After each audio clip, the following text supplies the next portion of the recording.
Hello and welcome to ABW Live. How the devil are we? That black guy, you are correct. Well done. I really like that. You played a blinder there, son. Loki's there. No, we're not very angry today. We're in a solemn mood today. How are we all? Hope you're all well. Today we have, it's the transfer update show.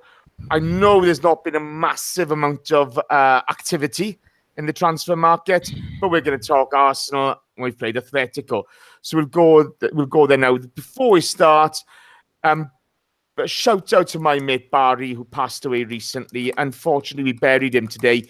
A grand old gent, a Tottenham fan, and this one's for you, pal.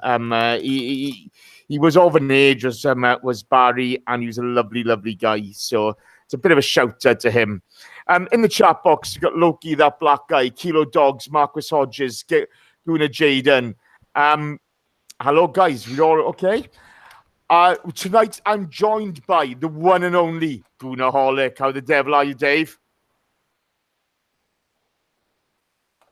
Dave? Are you on mute? Dave's on mute. I can't believe it. Well, he's dropped out. He'll be back now. I'm also joined by Chris Carpenter. How are you, Chris? You all right? Hey, Jace. Yeah, I'm all right, mate. How are you? Yeah, not too bad, pal. Not too bad. It's good to have you back on.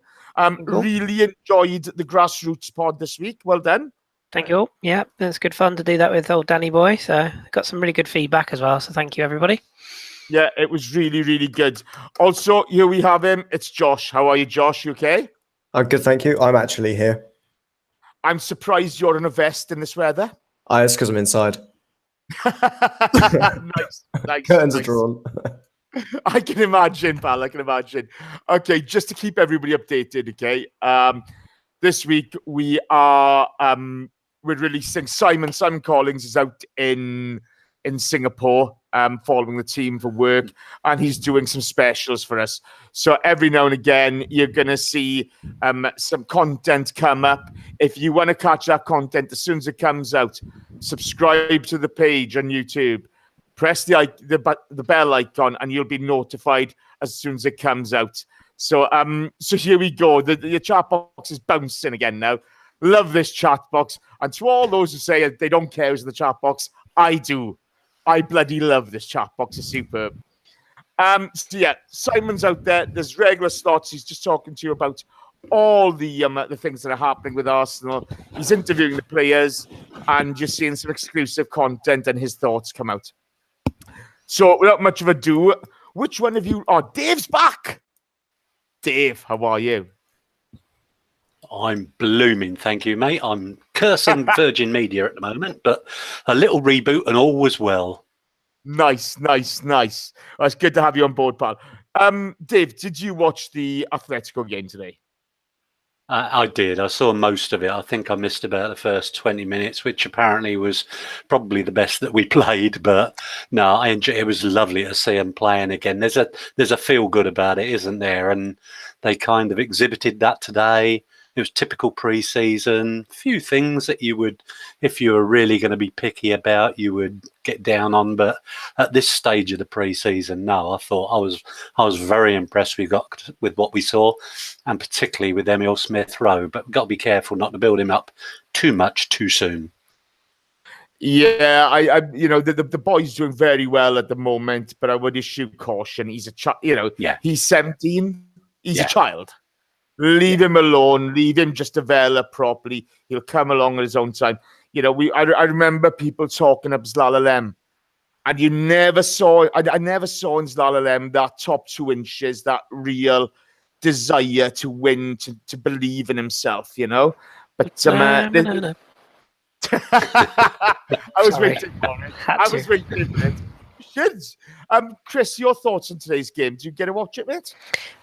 No, I didn't. I pay God knows how much for BT rip-off Merchant Sports and Sky Sports every month. I'm not paying for Premier Sports as well just to watch pre-season. So, no, I didn't. I was a bit disappointed that Arsenal didn't have even live radio coverage. I thought they might have live commentary on the radio, but they didn't. So, no, I carried on with my day and just sort of looked at the updates on Twitter.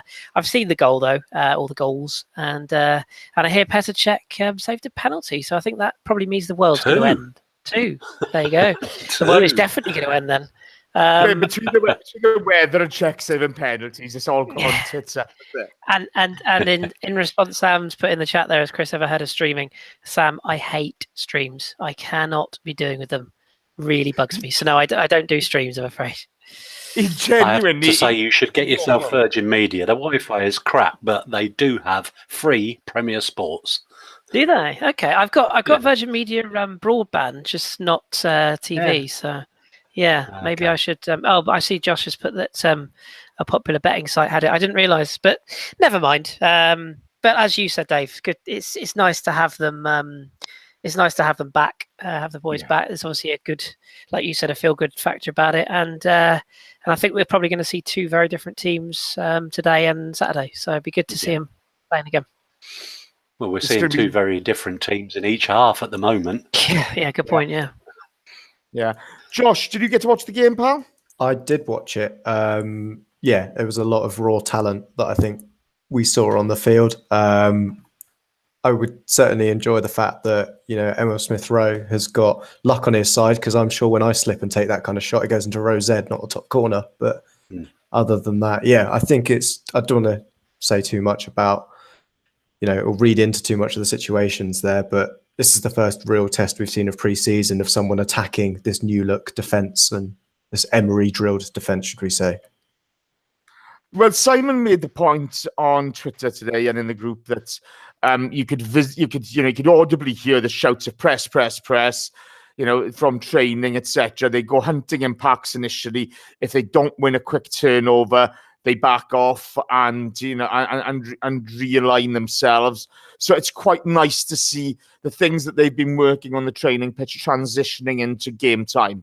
So that's really good to see. So, really enjoying that part of it. It's a pre-season game, isn't it?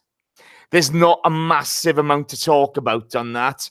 The boy Smith-Rowe, let's hope he has all the luck in the world for us, and he can transmit the talent into first team appearances and success. But other than that, I know Neil, Chimp, and Simon are having a whale of a time out in Singapore, so that's fantastic. So hello to all the Singapore fans. A bit disappointing with the turnout at the stadium, but I suppose a midweek game, there's not much you're going to get, is there? Not much you're going to get. So onwards and upwards, guys. Right, there's not a massive amount of transfer activity going on at the Arsenal at the moment, bearing in mind they're all out in Singapore, but there are a few things happening. So I'm going to kick off. I'm going to go back to Dave again on this. Dave, the talk of Gazidis and AC Milan is just not going away.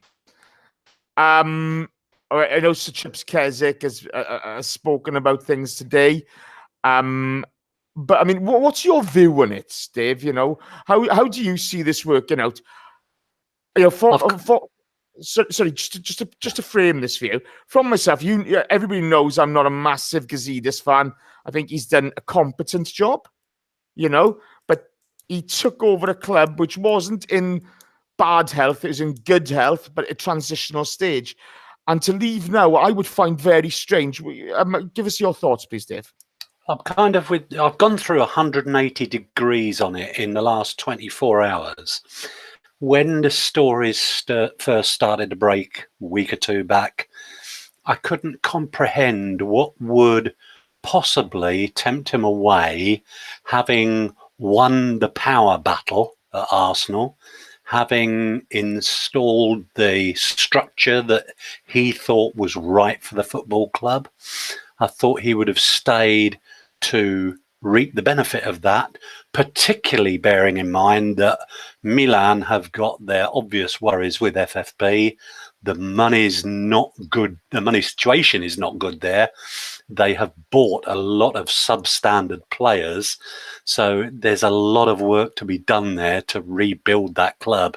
And I couldn't put it together in my head a reason why he would swap Arsenal for Milan.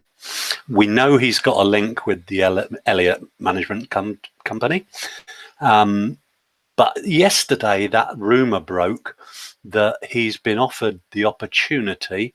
This may or may not be complete and utter nonsense, but if he can turn Milan round and make them a viable proposition to sell at a profit, he would take a percentage of that profit. And if you kind of now think the sums of money that might be involved if he does his job well, then I can see the attraction now. So today I'm leaning the other way. I think he may well go. And how much of an effect will that have on Arsenal? I think in the short term, it might lead to a little bit of a power vacuum while possibly Sanilehii or Josh Kroenke are manoeuvred into position. But I think in the long term, will we miss Ivan Gazidis? Really? Like you, I'm not convinced. But yeah, it's certainly been a fascinating 24 hours. Yeah, Chris, your views on Gazidis. I mean, I've got to be honest. Look, he's not done a terrible job. He's kept us going in the right direction for me. Obviously, there were issues with him and Arsene Wenger. I absolutely lost faith in him when he went into hiding when we were having tough times with Arsene. I don't really care about what your transfer issues are, what your internal issues are. I think good governance and good leadership are front and centre, and he hasn't shown that all the time. But having said that, you can't really criticise him too much. So where are you at with this, and what's your point of view on it? I think he's going, is the first thing to say. Sky Italia very rarely get these sort of things wrong. AC Milan are currently in a sort of a state of flux. They're changing a lot of things. They're talking about some quite big name players coming in, which I can sort of see that being an appeal in terms of because he's overseeing it.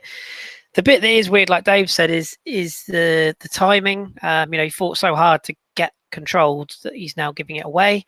Whether he's trying to get out before, I guess he's onto a bit of a no-win situation, because if Arsenal succeed this season and do really well, particularly under Emery, then he'll get some credit, but they'll also say, you see, this is what you should have done. You should have got Wenger out earlier, blah, blah, blah, blah.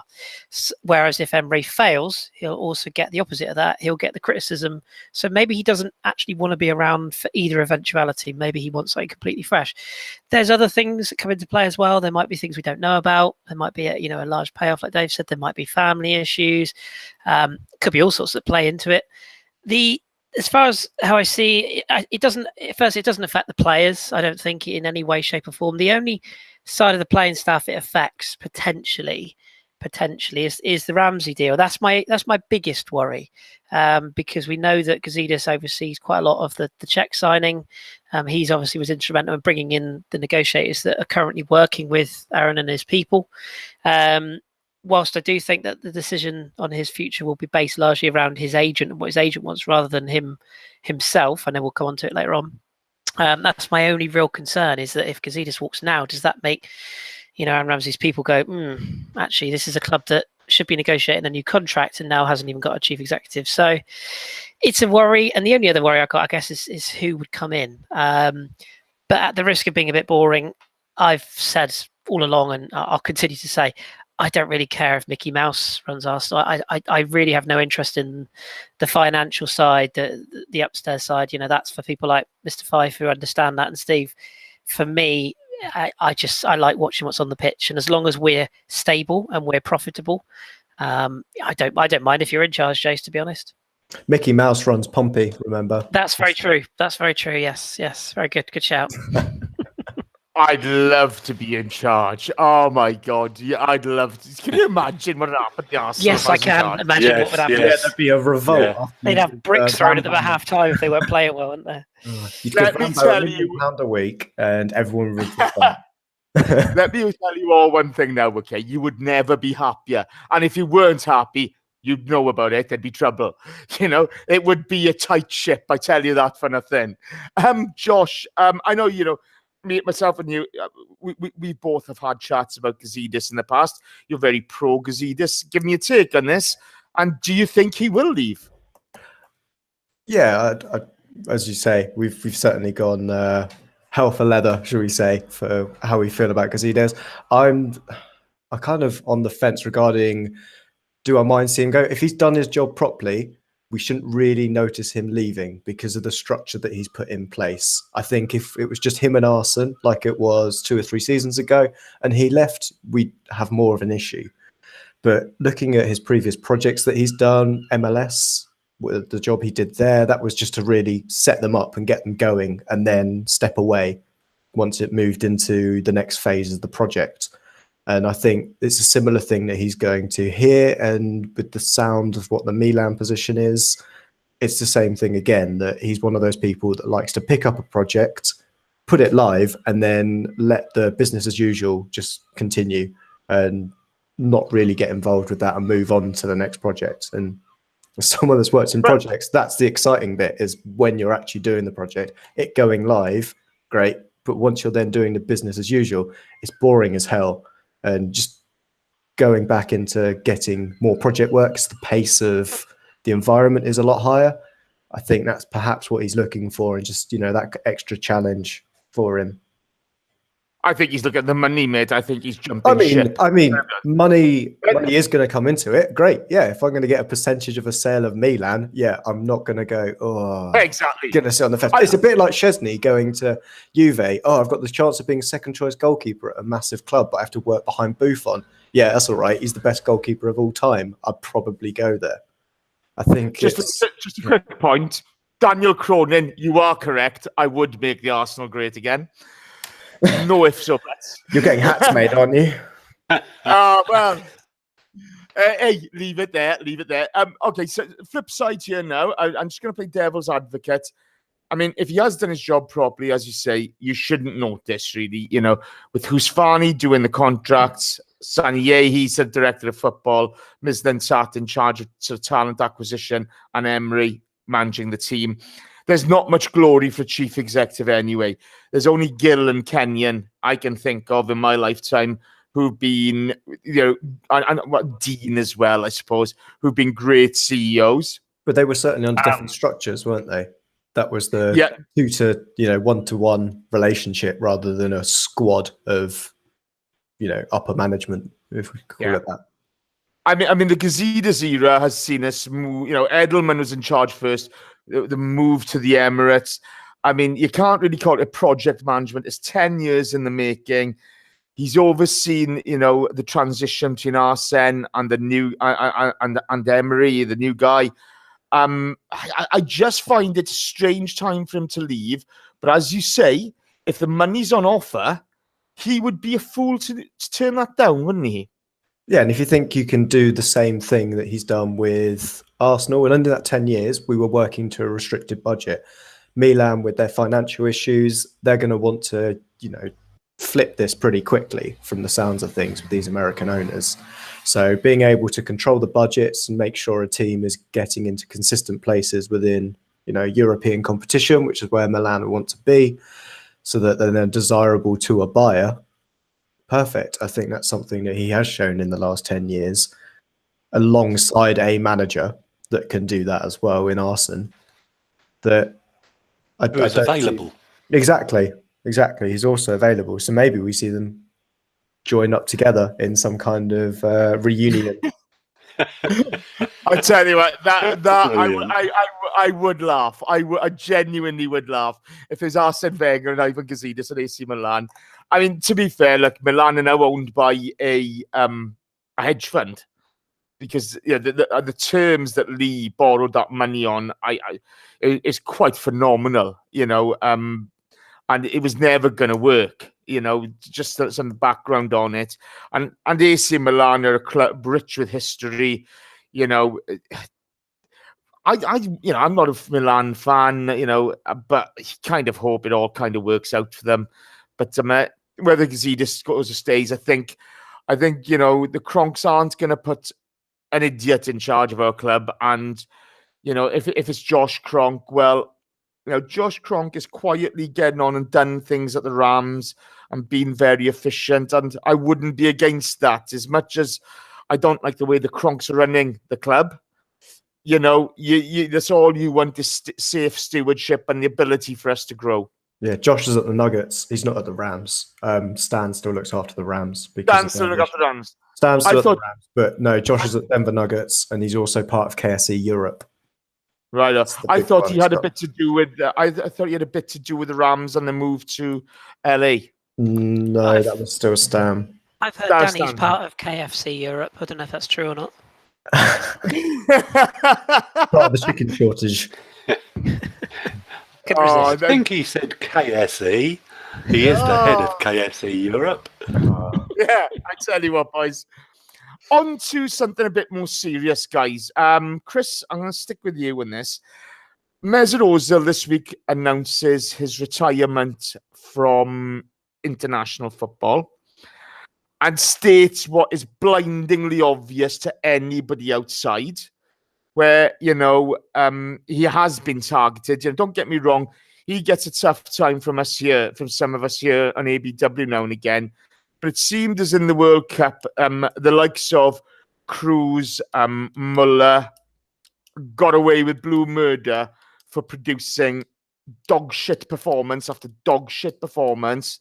And it was the immigrants, German players or German players of immigrant descent who kind of got the stick.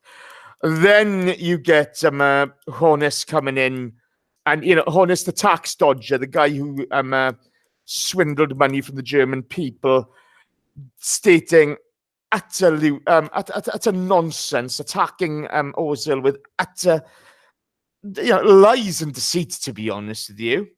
And today, then, the president of the DFB saying, look, we could have handled this better. I'm sorry. Certain things were used against Mesut in a racist way. We don't stand for that. It's quite a shameful part of sort of German football now, the way this has gone on. What are your thoughts, Chris? Well, first, I just want to say a big hello to Corey, who I see has just popped up in the box. Hello, Corey. I'm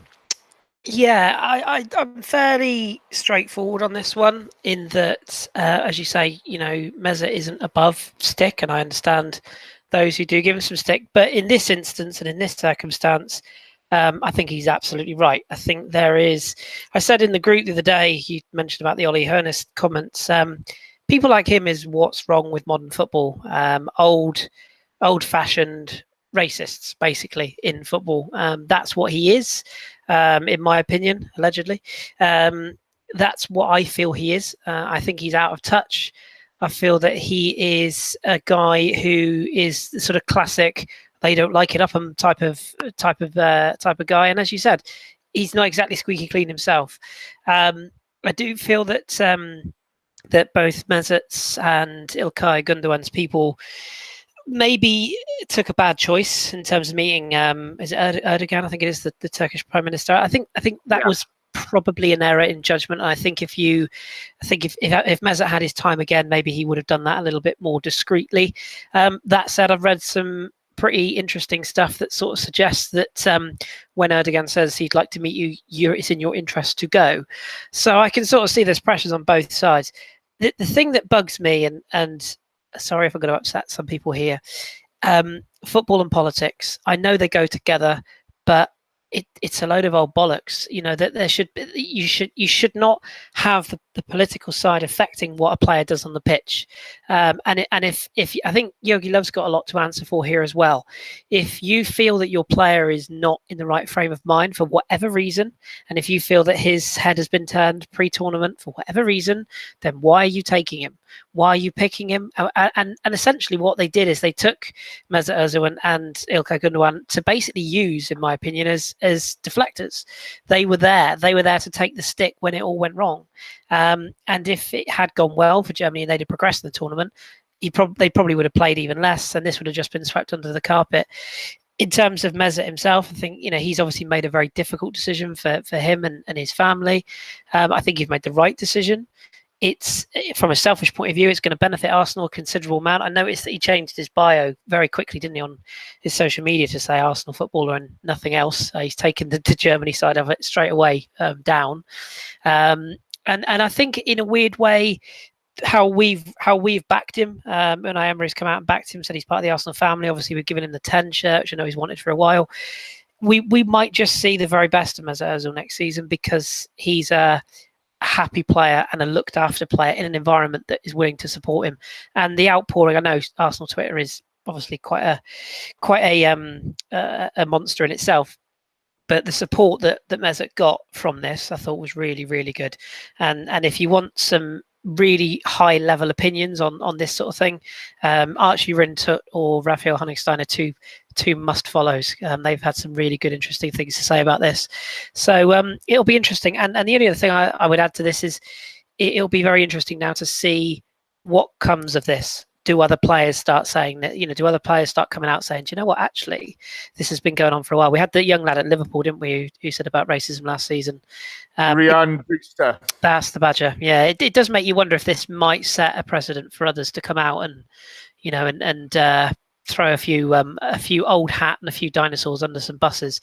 Long overdue, and you're one of us, Mesut, so we'll look after you. Yeah, it's. I mean, the honest business. I find that despicable wank face. He's an arse, that man, absolute arse. Even Bayern Munich fans don't like him. Yeah, but this is the thing. You've screwed your nation out of tax income of £26 million, and you have the gall to raise your face and have a go at people for just speaking the truth. It was the sound of German football. Closing the doors, sticking their head in the sand on this issue. Josh, you give me your thoughts on it. Yeah, I think there's only so much a white man that lives in England and is not part of an immigrant can say on this case of racism and how Ozil feels about it. Very white. Very white. I won't reveal my tan line I've got from cycling to Portsmouth earlier this week. But yeah.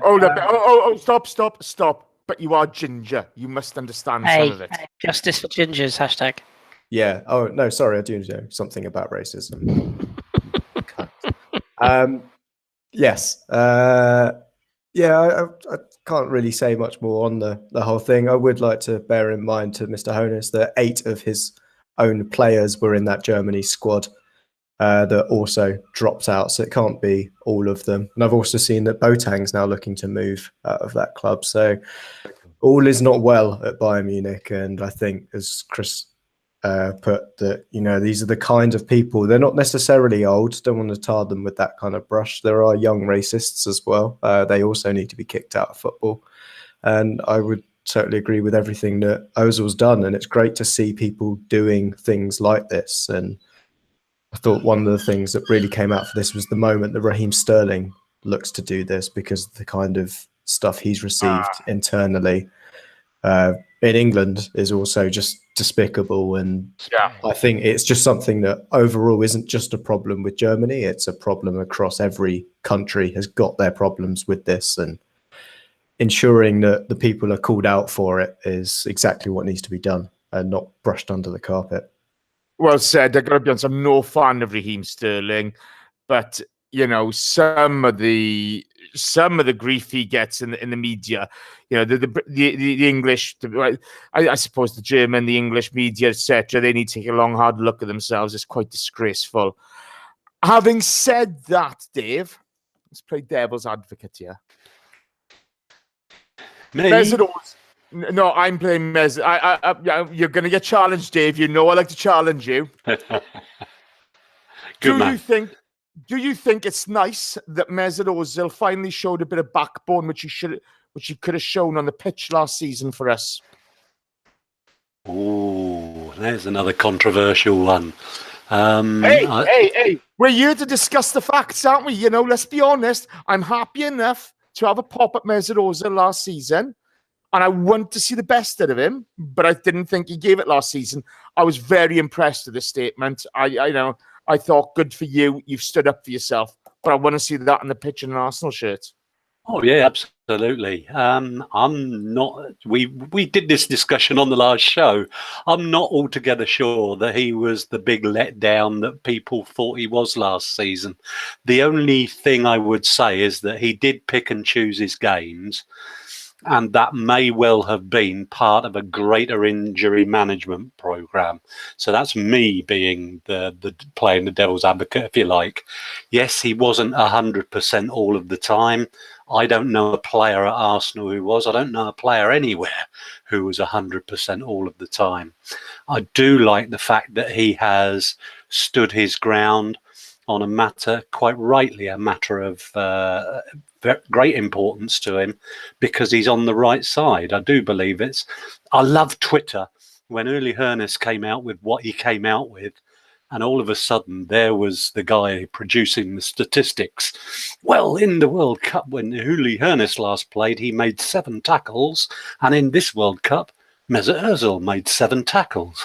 There is no hiding from the truth on Twitter. It's not.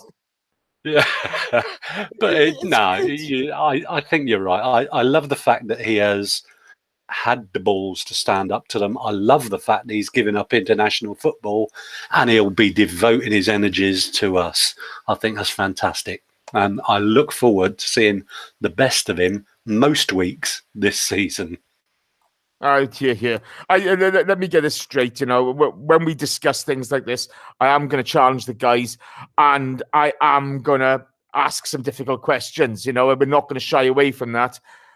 Truly, what Ozil's done in a German shirt for that country and for the abuse he's had is quite despicable.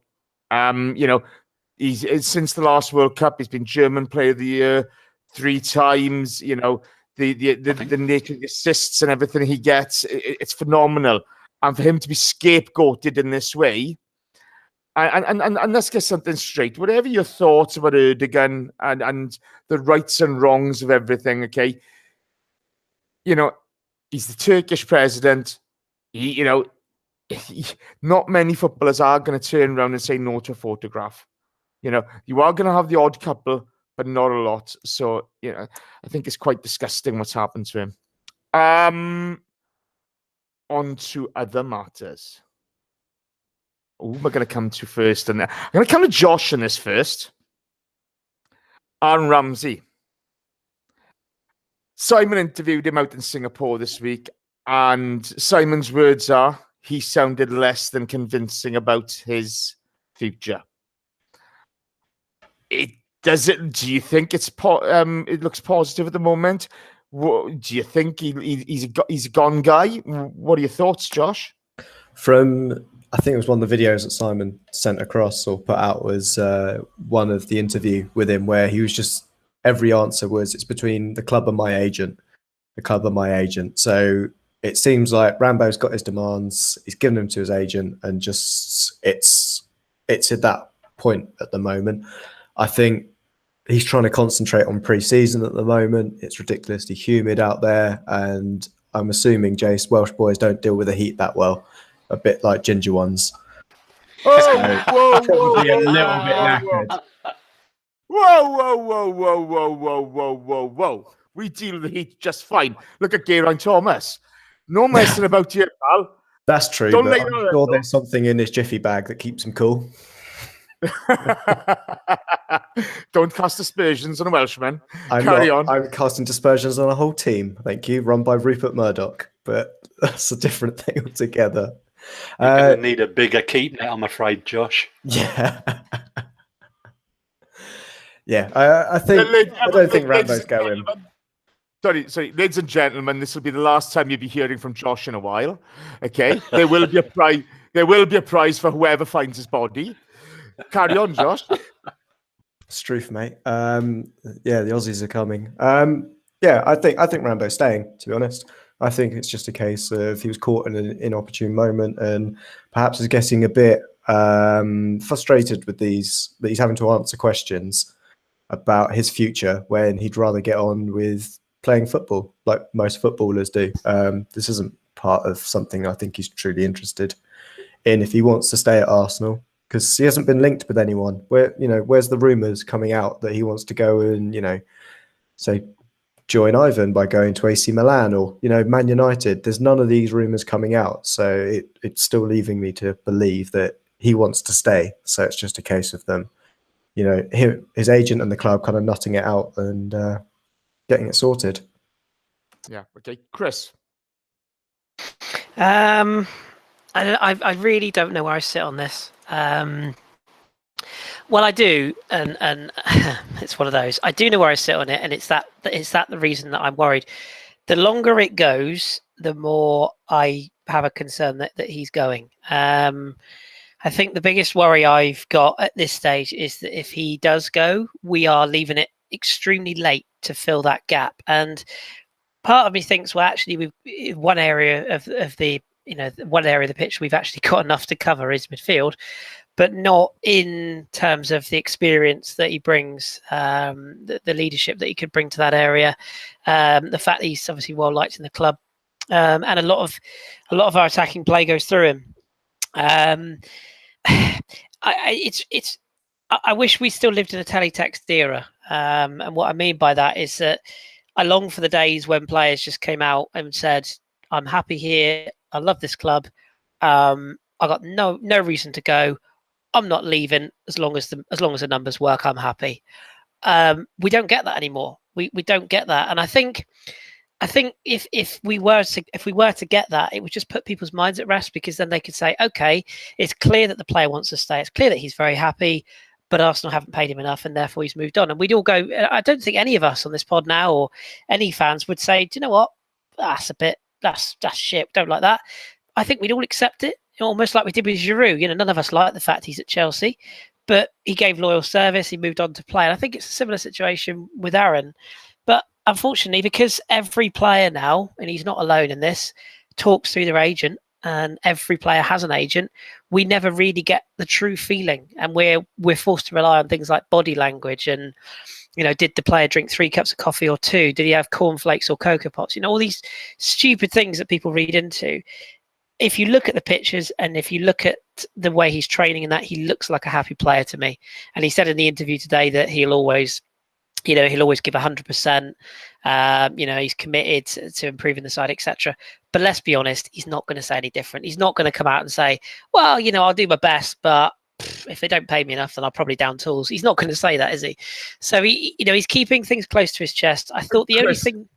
Chris, I would say on this, okay, and I've seen Rambo questioned by a number of people, and each time I keep on thinking, stop talking bollocks. Not at but it's people who question him, because if you look at the boys' Arsenal career, okay, now obviously I got a soft spot for Rambo, but he's had his legs smashed in 2 pieces.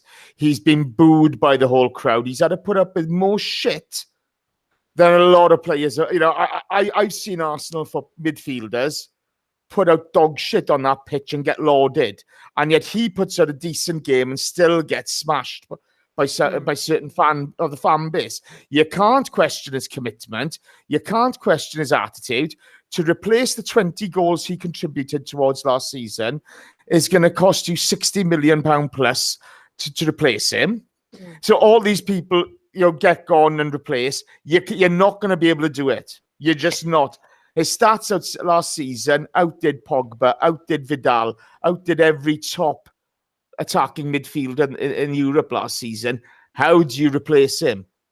My biggest worry from everything I've read, and I've read obviously Captain Fanny's report and a few others, the biggest line that jumped out at me was reported on Arsblog News today, and it was this line at the end: "We have to come to an agreement with what we want, so maybe something might happen." That was the line that just made me go, something might happen. That's not I'd like. That's not we're confident that it's very I've opened the door, and I suppose that's the only other thing that's weird about all this. We haven't heard of any genuine interest from any club, have we? I mean, with most transfers, you hear that something is bubbling under. I mean, I think Man City would take a look. I think someone like even a Barcelona would probably have a sniff. And if Barcelona do, that means Real Madrid do. Clubs in Italy are starting to find money they didn't realise they had down the back of the sofa again.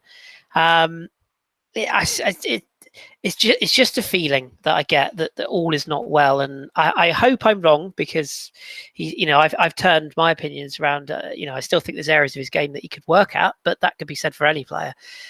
He proved last season, and as you said, since he's come back from his injury, he's reached levels that I don't think any of us could have hand on heart said he would get to after that injury. So, we've stood by him. Let's hope that he, and more importantly, his agent, stick by us now, as long as the numbers work. Because if it comes out that we've offered him a derisory pay offer, I'll be angry, because it does seem like we have offered him the captaincy, which is quite a big thing, I think, for him.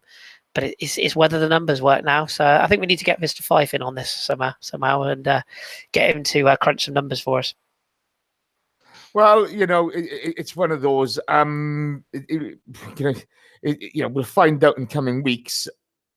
Dave, yet again, the Arsenal let a player go into his final season, no contract signed. As Carlito Alguna stated just now in the chat box, it's very Walcott-esque. You remember, signed the thing and paying the money and what have you. How do you see this going? I think it's not the first time it's happened, as you said. It's happened before. I think it's going to be a regular occurrence now, because the players, and particularly the agents, know what a good position they are in if they take it down to the last year. This is not the fault of the club, because I was reading all through the second half of the season. They were sitting down to talk with Aaron and his people and wanted the deal done. I saw some silly numbers bandied about, so I have no doubt that he has been offered a lot of money in order to sign up and carry on. Chris probably hit the nail on the head early on in his first talk, when he said they haven't really got a lot of time left in which to do it. We play our first Premiership match a fortnight on Sunday, and for the first time ever, the transfer window will be closed before that match is played. And so we basically have a week in which to say, okay, Aaron, you've got to sign this thing now, or you've got to go. Now, there's no compulsion on him to go, but it would be probably foolish of him to stay where there may be a case where he might not play so much this year because of his uncertain future. But as Chris also said, we haven't seen clubs linked with him. I remember hearing some quotes last year, allegedly from people close to Aaron, he would like to play for Barca. But Barca have spent their money this summer. They've spent over 100 million already. They can't afford him as well. Real Madrid, you would have thought if they were interested, we would have been reading about that over the last few weeks. So I think he's kind of maybe backed himself into a bit of a corner. The club understand it, and the club are playing hardball with his agent. But having said that, how hardball is hardball? I have no doubt he's been offered something like £10 million a year in order to stay. Because like you say, we can't afford £60 million a replacement, but we can pay him £30 to extend, 30 million to extend for 3 years. That's the way I'm looking at it. Yeah, it's a difficult one, isn't it? It's you look at the marketplace out there, and don't get me wrong. There's PSG. You'll have United, City. You have all these people who are paying crazy wages, and that has muddied the waters so much. Where what we think a player is worth has there's no bearing on reality. What can they get? Where can they get elsewhere? And if Barca want to play a badly enough, they'll find a way to do it. The quotes of Ramsey in Barcelona are from the Euros, and it's a nonsense. It's an absolute nonsense. It was the standard. I'm honoured to be linked to the club like that. That's all it was. It's It's one of those things where you just kind of look and you think, it's such a difficult position now, because don't tell me Ramsey's agent hasn't spoken to another club. Don't tell me that, because he has. Absolutely. You know there'll be something bubbling underneath, because that's what agents do. And has every right to do so, it should be stressed as well. He's looking after his client, that's his job. And whether we like that or not, if we were looking to, I don't know, buy a new car, we wouldn't just get the one in the garage the first time we see. We'd look around at other cars. So there's nothing wrong with that, as long as the agent isn't playing shithousery. To be honest with you, all agents play shithousery. That's the part of life, isn't it? It's very difficult. I tend to think they're not that far apart. I think something will be done. I think he will sign. I don't get the feeling there's enough impetus for him to leave. I think he's quite settled in North London. He's a baby boy and so forth. I think he truly loves the club. He's been here 10 plus years now, but let's just hope they come to an agreement. Quick shout out to Hamza Sadiq. Thank you very much. Welcome to the chat box. I'm glad to have you here. We got Craig Murphy, Carlito Alguna, Guna Jaden, Archie. Jesus. Loki 73's there. Junior Gunner's there. Cole like Desi's there. Path Sane's there. Jalen Jackson's there. How are we all? It's been a lot of fun so far. Having said that, I got 110 of you watching, and I got 38 likes. 38 likes. What in God's name do you think you're doing? Start pressing that like button, please. Come on. Chop. Let's get going. We're not here for it. Well, we are here for your entertainment, but come on. We broadcast, we get a like. Let's go. Akib Alias is there. Sidu 7549. Arsenal and Mars there. Oh, how the devil are we all? Come on. More. No, let's go. And to all those listening on iTunes or whatever your podcast provider is, thank you very much. As always, your support is really, really appreciated. But hit the subscribe button, hit the bell notification, and you'll get notified whenever we go live, guys. Get on it. RK, thank you very much. Kevin Lebeck's there. Craig Murphy. Oh, my God. It's a loving. Thank you very much.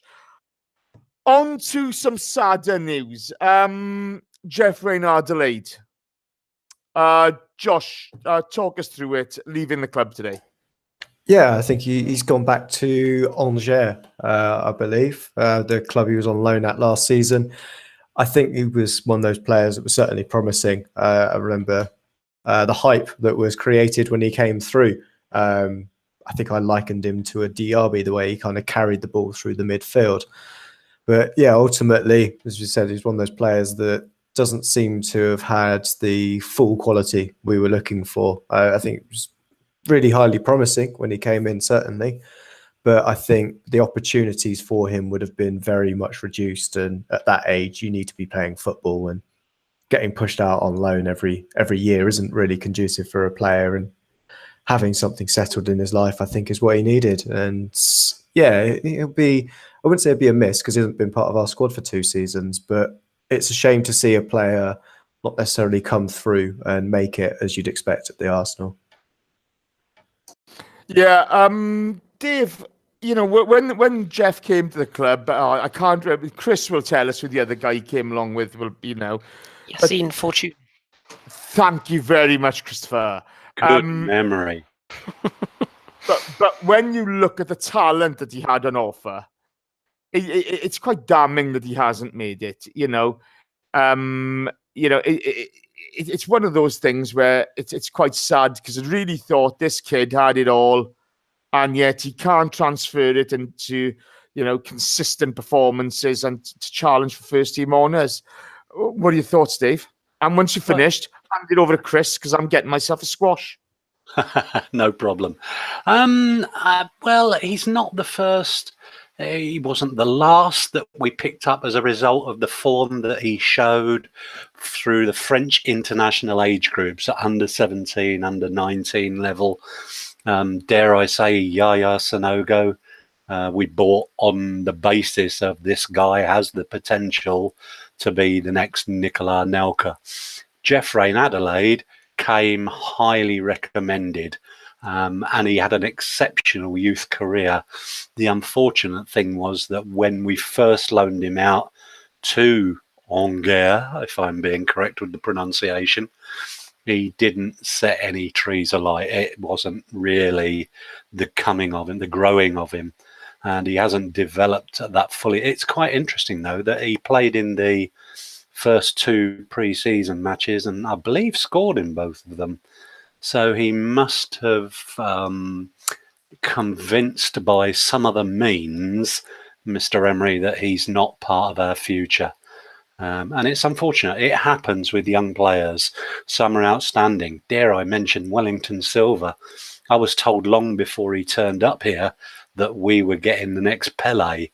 And that, for whatever reason, never materialised. And a number of the young players we've come lucky with the likes of Cesc, Jack Wilshere, obviously, Aaron Ramsey, Theo to an extent. But there are others, there's a big step to be made from being 17 to 2021 and nailing down your place. Sad to see that he hasn't quite made it, and I hope he still has an excellent career. What about you, Chris? Pretty much same lines, Dave, to be honest. I mean, yeah, it is a shame. It's one of those that Jay's touched on it earlier on.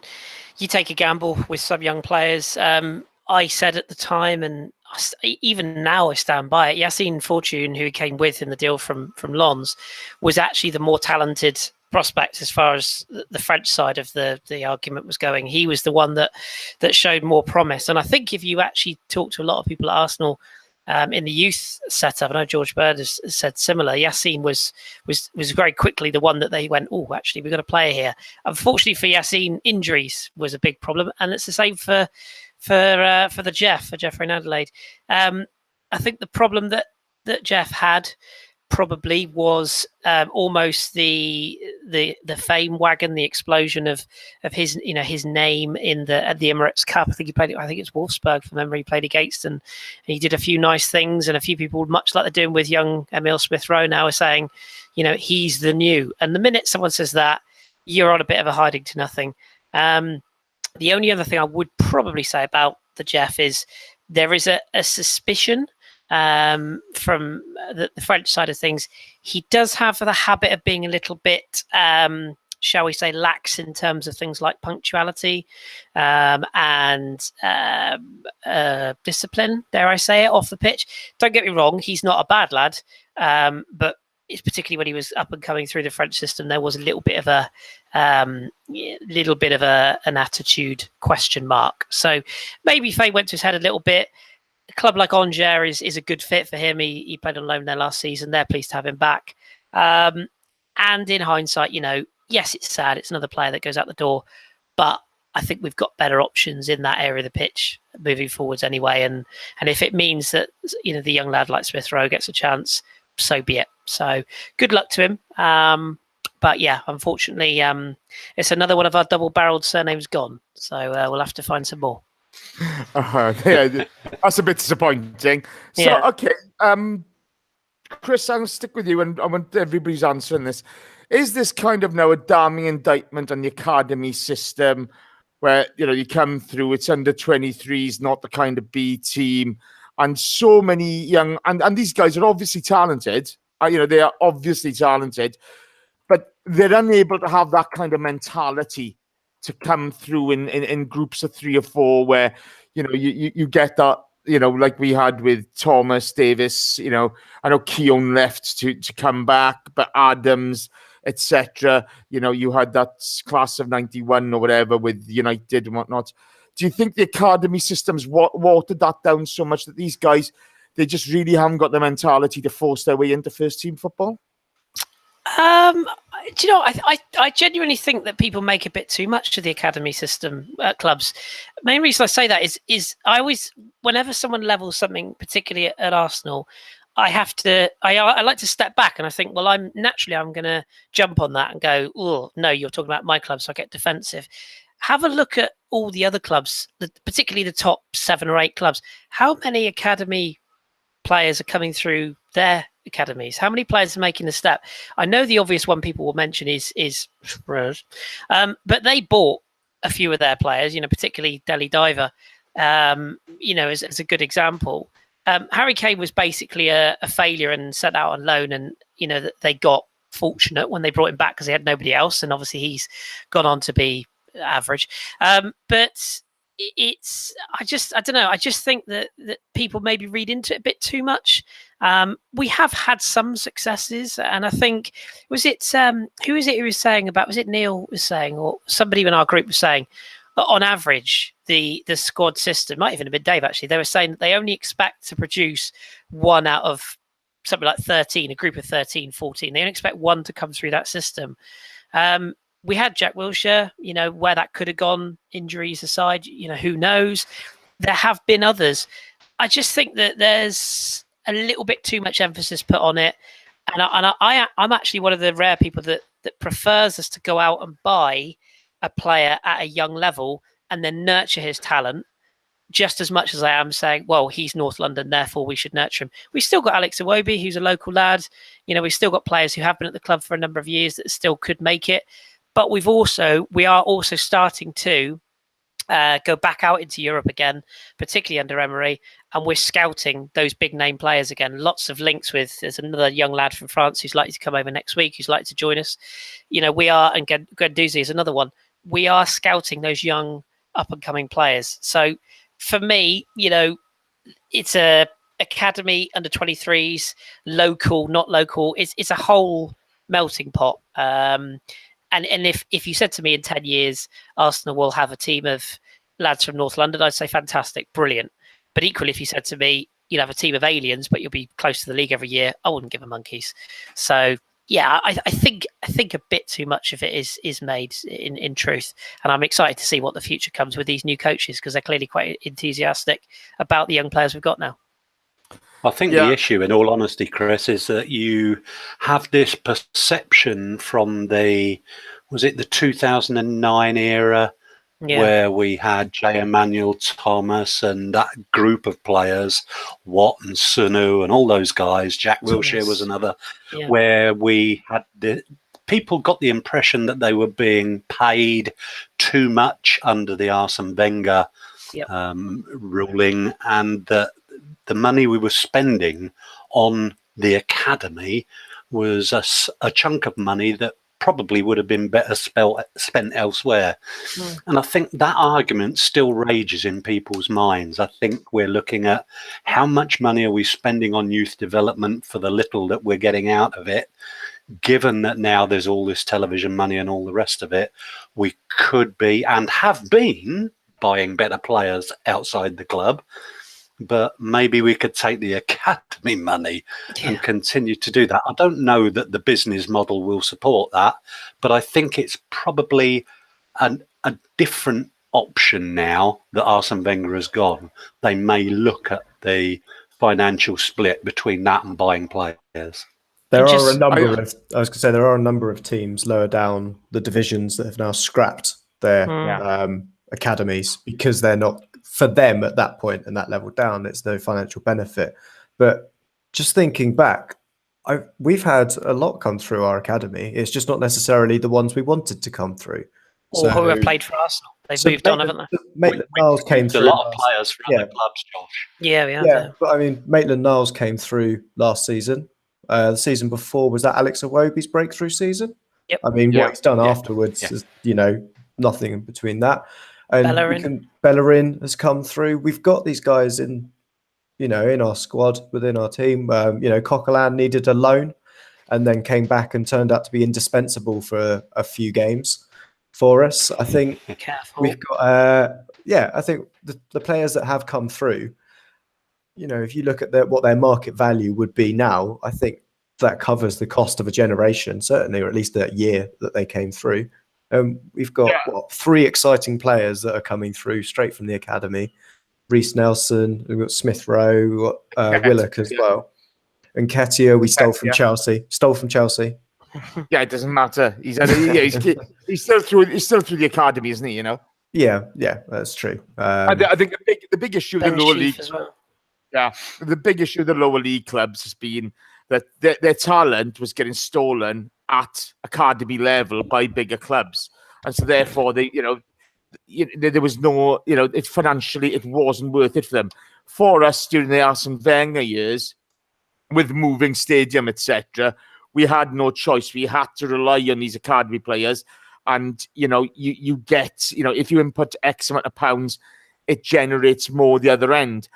The big thing now, though, is the pressure in the Premier League so much that these guys are struggling to deal with it when they hit first team football, because you know how tough it is at the top. We're 2 seasons now outside of top 4, and the criticism that comes with that is phenomenal. Even though you've had 20 years of top 4 football, you missed 2 seasons, end of the world. Do you want to know something? That this is a true story. I can't name names for obvious reasons, but I know somebody who lives in London at the moment, and he's quite close to the Crystal Palace academy. I'll say no more. He said that somebody within the Palace hierarchy, I don't know if it was Roy or the management themselves, but it was somebody within the hierarchy, said they were offered they offered contracts to 2 academy players last season, at the start of last season. One of them was Solly. Is it Solly Kai? I think it's Solly. Certainly Kai, who's doing quite well for them in pre-season this season, I gather. And another one was a player who we'll just call Player X. Player X, who was 16 at the time, demanded £5,000 a week, a company car, and a house for both, or a house for his parents. Basically, his parents are split, so he wanted a house for his mother and his father, and those were his demands at 16 years of age at Crystal Palace. 5,000 a week. So wow. When you look at that, now obviously that's not just the kid; it's probably quite a lot of agents, etc.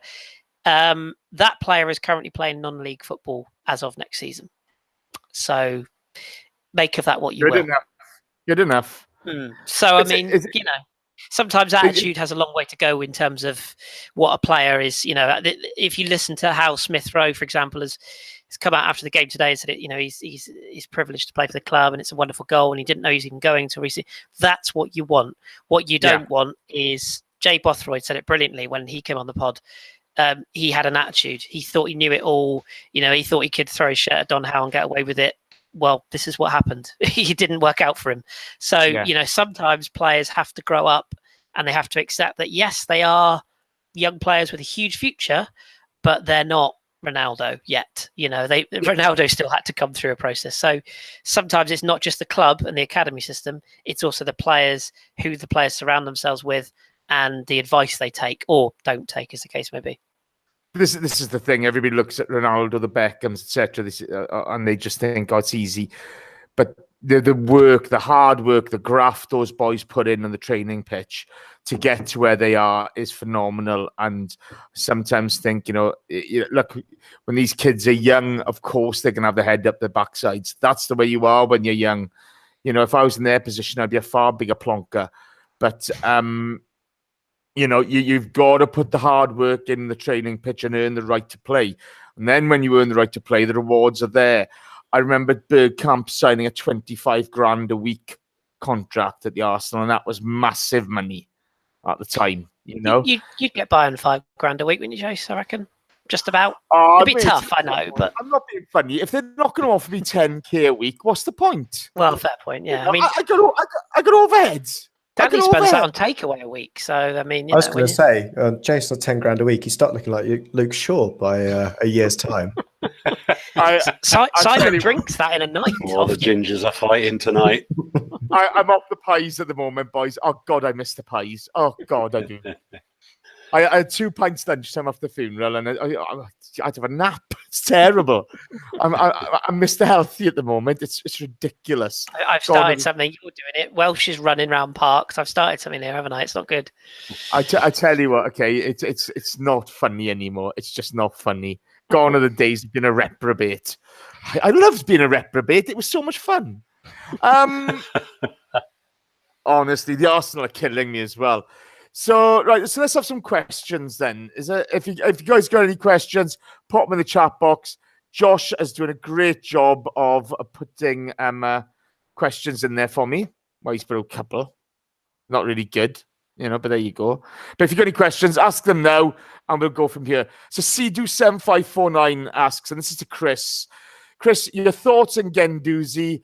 looked comfortable on the ball and transitional play when he didn't watch it, did he? But your thoughts on Guendouzi anyway? Yeah, I didn't watch it, but for everything I've heard has been really positive. I asked a couple of the people I speak to in the French side and said, "Have you had anything? There's been any sort of inside track on how he's training or how he's performing?" That apparently Emre and particularly the coach whose name escapes me, the Spanish coach. Something, yeah, him. Cancelo, is it, or something? Anyway, Cancera, is it? Bollocks. We'll call him Spanish Nigel. Starts with C. It does.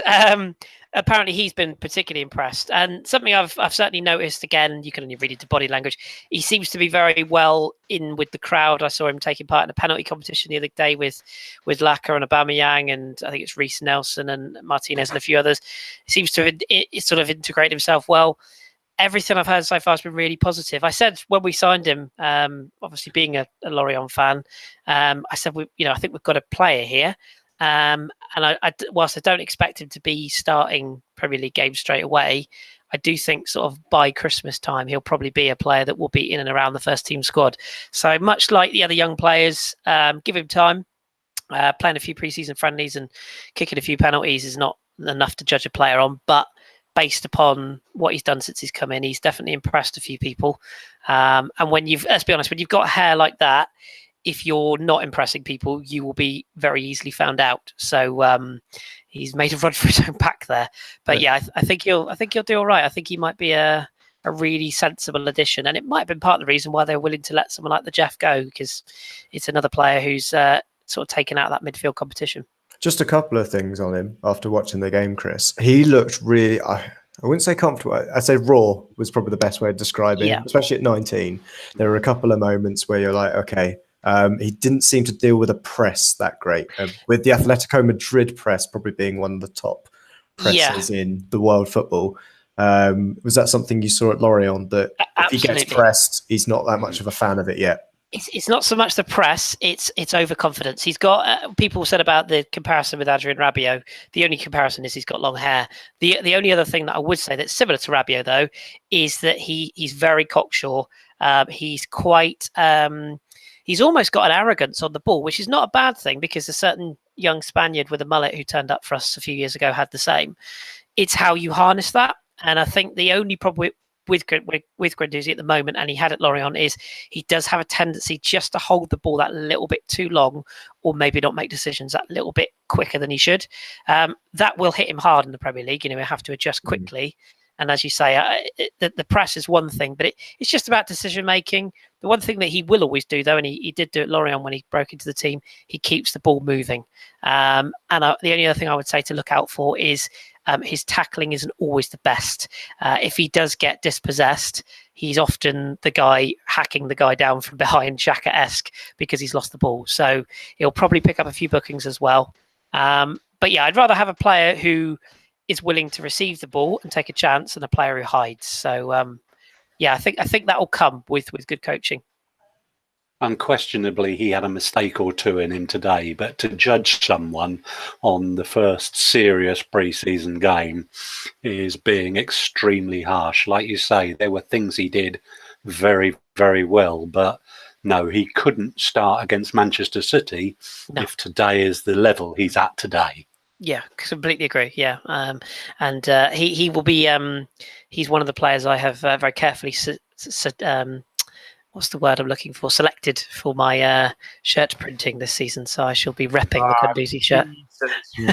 I think I might get his name on the old mint one, because I quite like that kit. But... Oh, that's foul. That is foul. I quite like it. I no longer like the mint kit after Chris says he likes it. There you go. It was my favourite kit out of the three. Full hipster. I like the away kit. I do. I've seen that in the flesh now. I actually like the home kit. I don't see what the problem is. The home kit, to be honest. I'll tell you what the problem with the home kit is, Jace. White socks. Stop it. Why do we keep too much white? White is for the toilet across the road. We should not have white socks. Bring back white shoulders. Ugh. Yeah, white shoulders as well. But bring back the home socks. that 91 kit is still one of my favourites. I like the wide shoulders. You guys are moaners. Honestly, it's terrible. Yeah. Pot calling. You wait till you get them.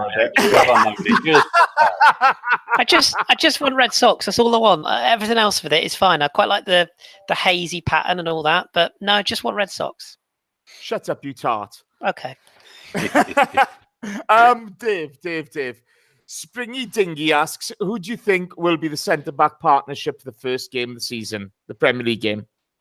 Oh, hell's bells. What a good question. I think he's already tried the two Greek lads together. I thought they might have played again today, but neither of them started.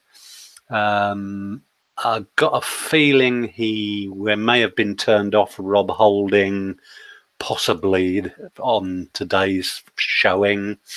So I'm saying possibly Chambers and Mustafi, but we've got another 3 games to go before Manchester City, and I'll probably give you 3 different pairings after all those games. Nah, it's going to be Chambers and Mustafi. Forget about it. Nobody else is up to the mustard. It's going to be Chambers and Mustafi. You're correct. I'm not sure it will be. I think it'll be Socrates and Mustafi. Okay. That's the experience pairing. Yeah, that's yeah. Maybe wrong. I tell you what, Chris, we'll have a bet, okay? I'm going for Chambers and Mustafi. You can go for Socrates and Mustafi, right?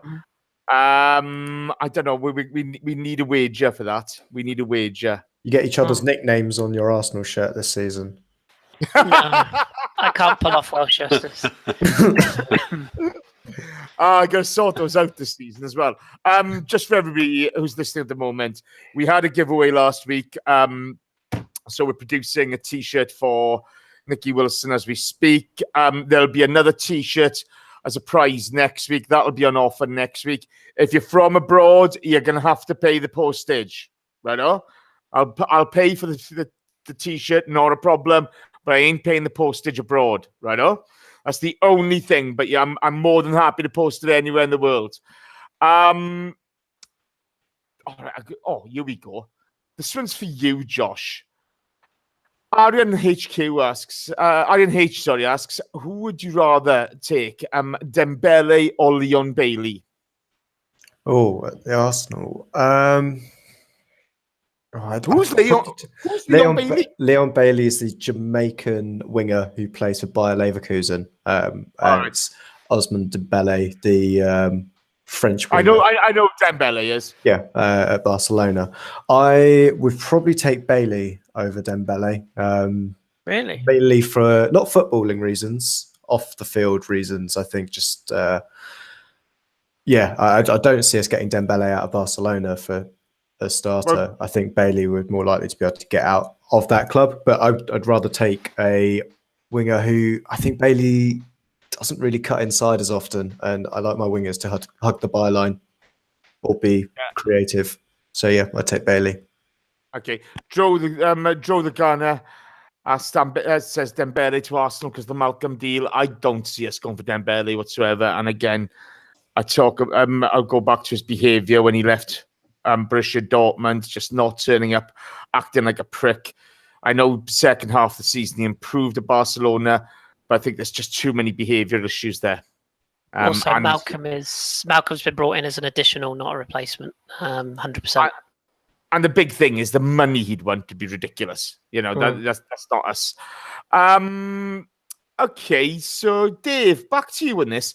Alonso Spencer asks, what do you make of Czech's comments about Ozil being a potential captain? Also, could we have one of the 5? Could we be one of 5 captains Emery wants as or could we be one of the 5 captains Emery wants? That's an interesting one, because you don't see those leadership qualities in him, do you? That my lasting vision of Mesut Ozil was him walking off the pitch, not acknowledging the supporters, and getting an almighty bollocking from Per Mertesacker. There's an element of shrinking violet about him, which you can put up with because he is a genius footballer when he wants to turn it on. But a leader, no, particularly at a time when in that area of the pitch, You have Aaron Ramsey, you're hopefully trying to persuade to stay, and who has got leadership qualities and who may well be the next captain if they can come to some agreement with him. That's my way I look at it. Yeah, he's an introvert, isn't he? You know, to be fair to Ozil, he is an introvert. That's how he is. Yeah, I just think just leave him play his game. Just let him get on with it. He'll be fine. I'll answer the next one. Cole, like Desi asks, isn't the attention of pre-season pathetic? These are all friendlies. It's pretty pathetic and funny. At the same time, seeing people get hyper over it. Yeah, look, you know, they're pre-season friendly games. They're not anything you're going to drop everything for. You know, this is now one part of the process for Emery, and you know, developing the style of play, seeing which players really suit his systems, seeing what he can do with certain players, testing them out. This is a time to get to know your squad for him. I wouldn't take anything. I wouldn't. It's like with the Smith Rowe goal. Leave the kid alone. You know, let's not get too hyper over anything. Let's just relax. You know, the season starts soon enough. Time to get excited then. Jace, it's better to be a bit excited than some people. I got one for you. Might be difficult, but this is this won't work for the podcast listeners, but for the live listeners, who's this? I don't know. Players preseason. Phil Jones, Luke Shaw. I mean, you know, he's a miserable twat, isn't he? I might be, but do you know the funniest bit about it is that this year, have you noticed how, although I'm just going to be a hypocrite here by bringing him up, but have you noticed how no one gives a shit anymore? He's done this year after year and everybody's lost their shit and gone, oh, Jose's moaning, blah, blah. It's like this year, they just go, oh, is he doing it again? Is he? Oh, well, whatever. He's just such a knobhead, that bloke, isn't he? It gets tired after a while. Look, it's worked for him in the past. You know, last season's a tough one for him, but there you go. It's his third year, isn't it? So the wheels come off this year, don't they? That's how it works, I think. Normally. So. Yeah. So normally. Lukaku will be in goal by December and Phil Jones will be up front, and yeah, it'll all be going off. Can't wait. It's one of these things. I really like these pre-season tours abroad. I think, you know, it's a great chance for fans who will never ever get a chance to watch the Arsenal or wherever the team is, to see their team live and up front. You saw the excitement of the States. You saw this, you know, you've seen the excitement all over the world in Australia. Remember the Running Man? Yeah. The Running Man in Vietnam? That was phenomenal. He's still running now. Still running. You know, it's fantastic, the opportunities to get. But again, it's pre-season. It's chiller beans. Let's just enjoy it. Dave, Arun Khanna asks, hi lads, do you think you and I will start both Laka and Auba together? And if so, what system will you incorporate to fit them?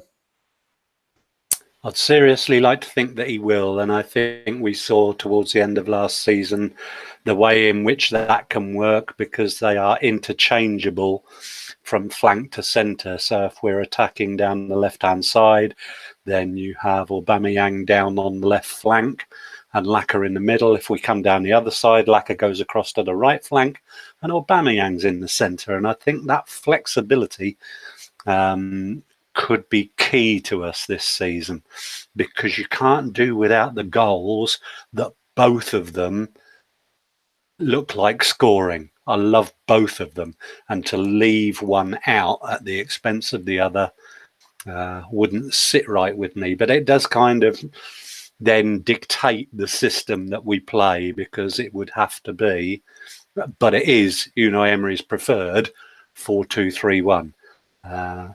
That's the way I see it going. I do think they'll both play. Good question. Thank you. Also depends on the Europa League, doesn't it, as well, Dave? I think, you know, in terms of we don't know the futures of Lucas Perez or Danny Welbeck, or whether Nketiah will be played. I vaguely recall when Emery was winning UEFA Europa Leagues with Sevilla, I think he played fairly strong sides as soon as Sevilla got out of the group. You wouldn't imagine he's going to be playing your Ozils, your Mkhitaryan's, your Albas and Lakas all in Europa League games. In the group stage, no. Exactly. No. So same as last season. Yeah. We've also got the Checker Trade Trophy this season as well. That's to the big bear one. in That's mind. the one we all want. Yeah. Who wants to come down to Just a Swindon case to of- see us? Yeah, absolutely. Good times. I got to be honest. I think he can incorporate them, but I think it's going to be game by game. It all depends on the opposition. I think he could go 4-2-3-1, 4-3-3. You'll see Ozil wide coming inside on occasion. Neil Vigela asks about their quiet chemistry as well. Can he afford not to play both of them? And I think we are going to see them, but it'll depend on the opposition. I think that's the big thing now, isn't it? He's not been that tactically flexible anywhere other than PSG, where it was forced on him by player power. He really does prefer that 4-2-3-1 setup. He has played with 3 at the back on occasion, does depend on the opposition, but I don't think we'll see a lot of that this season. I think the 4-2-3-1 also helps us out without issues from last season and defensively, which it could be just a natural fit for us, and let's wait and see. Josh, True Vision, Asmra asks, are all these opening training videos and shouting by the new coach and buying the squad players from big clubs a mirage and an illusion? Without spending big, can we expect the same thing always? Ooh, that's a great question. I certainly, the PR drive, should we say, by the club is certainly something that's really interesting this season because it's very different to what we've done previously with pre-seasons.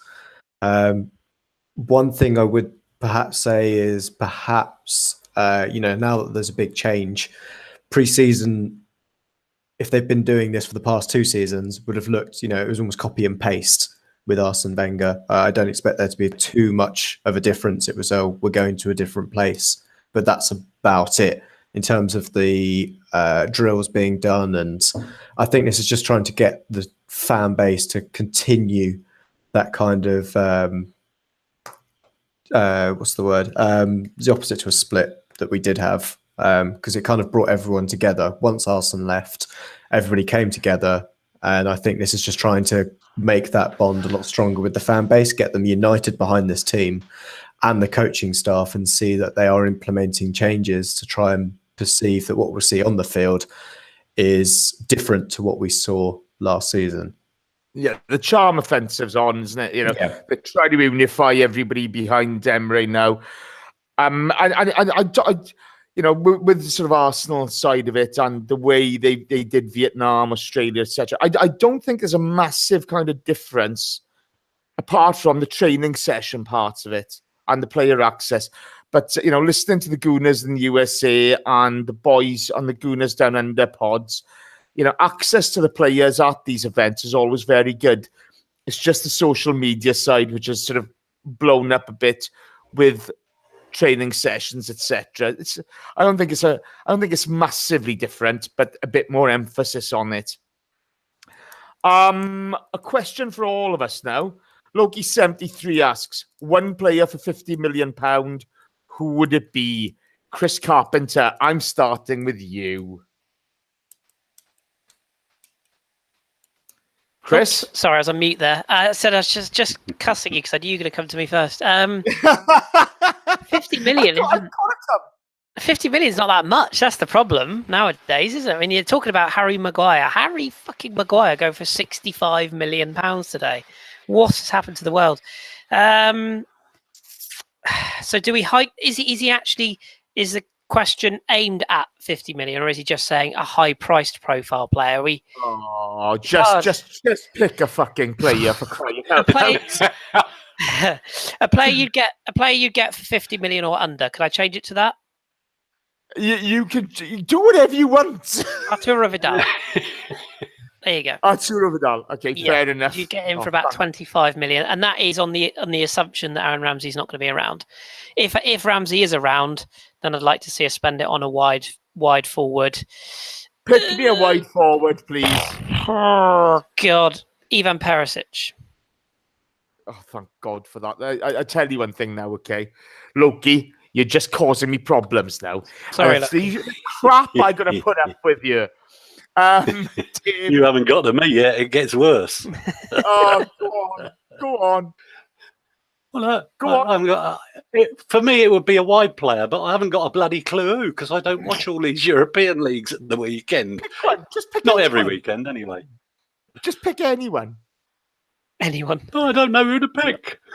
Wilf Zaha. I He's think gonna that's end up on the road. Oh God, Josh. I would. Josh. Sorry, I would pick similar to Chris's. It's not worth 50 million yet. Nandez from Boca Juniors, who was in that Uruguay midfield. He has got an engine and a half on him. I do like him. He's not worth 50 million though. He's like a similar 25. But if you want a 50, Damari Gray from Leicester, he will command 50 million pounds because he's English. Yeah, He's English. Chucky That's why Lozano would be a cheaper option if you wanted a young winger as well. He still hasn't gone yet, has he? I did see that Gelson Martins has moved. Long linked to Arsenal. He's gone, hasn't he, to Atletico Madrid? But yeah, I think Chucky Lozano will move from PSV at some point for about probably 35, 40. He's another one you could have a little look at if you wanted to sniff. I tell you what, I'll go with Godin. Mm-hmm. Yeah, he's about 50 million, isn't he? You know, for he's about 50, but you still have him, wouldn't you? I tell you what, there's no defender better in the world, is there? If you get 2 seasons out of him, the impact he can have on the young players like Mavropanos, Chambers, and Holding would be sensational. You know, I think I even on Mustafi, I think he'd have a sensational impact on them.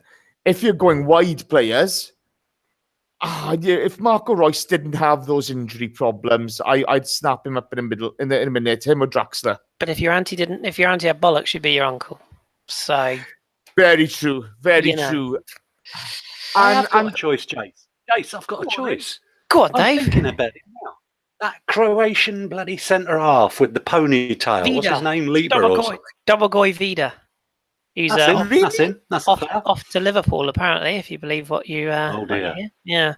Well, that'd be the end of him then. Yeah. I've got to be honest with you. I didn't think he was that impressive. I thought he was gutsy. I think he was sent off every week in the Premier League. Really do. Wasn't impressed. We're going to have the same problem with Torreira. Yeah. Yeah. Well, we wait and see now. Okay, couple of quick shout-outs. No nickname required. Carlito Alguna, Neil Vagela, Rudy Rastlos, formerly Nozza's there. Oh, I love it all. K-Man 1867, James Kivett. He says Pulisic. Fair enough. I like that. Paul Alvis. Thank you for your company tonight. There's 137 of you watching right now. Do you want us to go for 10 minutes longer? Or are we going to wrap it up? If you want us to go for 10 minutes longer, you need to hit 80 likes very quickly. Very, very quickly. Because I'm not messing about. Chris, the young guy we've been linked with from Monaco. I'll have a quick 2 minutes on that, please, and I'll see what comes up in this chat box. Chris, you're on mute. Excellent. Chris, you're still on mute. Are you talking, Chris? He's not in his chair. That would probably be why he's not on mute. I'm 2 minutes behind the video off of crying out loud. Okay, let's wrap this up. Back in 2 seconds. Carpenter, you're a monkey. Honest to God. Honest to God. I wish I knew who he was going to go on about, but I know he's confident that he's coming next week, whoever he is. I really, do you know what? It just made me laugh. I'm so far behind on the things. Corey Austin says Chris is in the cupboard. I'm wondering who's in that cupboard. Sorry, that was my doorbell for the second time in this podcast. I do apologise. Oh, Carpenter out says. Literally, yeah. Even this is Carpenter out. Right, you got 4 likes to go, but if you haven't had it by the time Chris finishes this, you're done. Chris, talk to us about this young lad from Monaco. Go. Oh, is that what you were asking me? Sorry. Okay. What do you want to know? So the talk is, again, I'm always a bit tentative with these because of the Adley situation where he was all but signed and then it all went a bit wonky. There's a young lad at Monaco called Nabil Alioui. He's 19. He's a wide forward, a fabled wide forward. kind of a winger, more or less. Happy to play on either left or right hand side. He made his step up through Monaco last season, played in UEFA Youth League, and by all accounts impressed quite a few people. In terms of his style, sort of low centre of gravity, quite direct. He's quite pacey, quite skillful. Is a wide player who likes to cut in, as most of them do these days. Somebody, I should find this on Twitter because somebody made a good point. I think it's the Arsenal View. I think on Twitter, I think they hit the nail on the head when they tweeted me earlier on and said, "Is this likely to be the replacement for Jeff Rain Adelaide?" Quite possibly. It's a very sort of similar style player. But he's thought of very highly at Monaco. There's also talk that we're in for a lad at PSG, a defender whose name escapes me. It's something like Stanley, something random. He is actually French, but there is talk we're sniffing around him as well. So yeah, I wouldn't expect him to be a player who's going to come in and people are going to know about him. But if he's been invited to look around the Arsenal training ground at Colney, so if that goes ahead, we'll probably sign him, and then you'll see 100 people on Twitter telling you that they've watched him for 10 years. Not me. I'll be honest. I've seen very, very small glimpses of him last season, but what I saw, he does look like the sort of player that would be pretty decent in our style. So fingers crossed, but one for the future. Okay, cool. Right, we haven't hit the 80 likes, so we're finishing. We're wrapping it up. To everybody in the chat box, thank you ever so much. As usual, it's been a really interesting chat box. Some really good contributions there. Superb. To all those listening on iTunes, again, thank you for the support. As we always say, just a bunch of idiots talking crap without you guys. So we really appreciate it. Am I allowed to plug something? Give me 2 seconds and you will be allowed to plug something. Do you see what I got to put up with? It's Thanks, Dad. Absolutely infuriating. I'm Amateurs. I've got to say now, I'd forget. You know what I'm like? I'm getting old. I know the feeling, mate. Please subscribe to the YouTube channel. Click on the bell icon. You will be notified as soon as we go live. There is a show next week. Look out for more of Simon's Singapore tour slings, where he's just going to give you a feeling of what's happening and, some updates on the Arsenal squad. They'll be coming out thick and fast. Chris, what do you need to plug? There's a question. Well, as you said, Jace, at the start of the show, myself and Danny did record a grassroots football special the other day on the Pirates.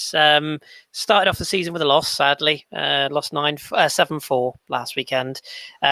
I'm not going to say anything libelous, but the referee was fucking terrible. But we've got another game on Sunday. So if you haven't listened to it, do give it a listen. We've had some really, really good feedback. If I'm honest, we've had more feedback than I expected to get.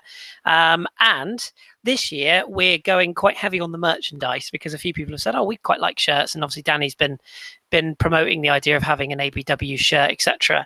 So I want to give a little shout to Cam Sholton, who's just become the first person to order one of our shirts for next season. I have brought exhibits A, B, and C just to show the listeners who are on camera at the moment. These are our away shirts, as you will see with the beautiful ABW logo on the sleeve there. You can have these done in your own style, so you don't have to have all our sponsors on if you don't want them, or they can be made exactly as they come. We also have zip up tops, which I've just done. These are fresh off the batch, which you can also get again with your own numbers or initials, whatever you want, and with the ABW logo on the back. And do you want an exclusive, Jace? Do you want an exclusive? Nobody's ever seen these before. This is our brand new home shirt. So it's in the sort of Roma-esque style, the old burgundy and yellow. So again, those will be available shortly. There's a bit of a backlog on stock of those. So we're still actually waiting for our own players to have some of those, but the yellow ones are available on stock now. They're £28 in total, which is cheaper than you'll get buying Arsenal shirts, or God knows what. It's almost half the price of a regular team kit.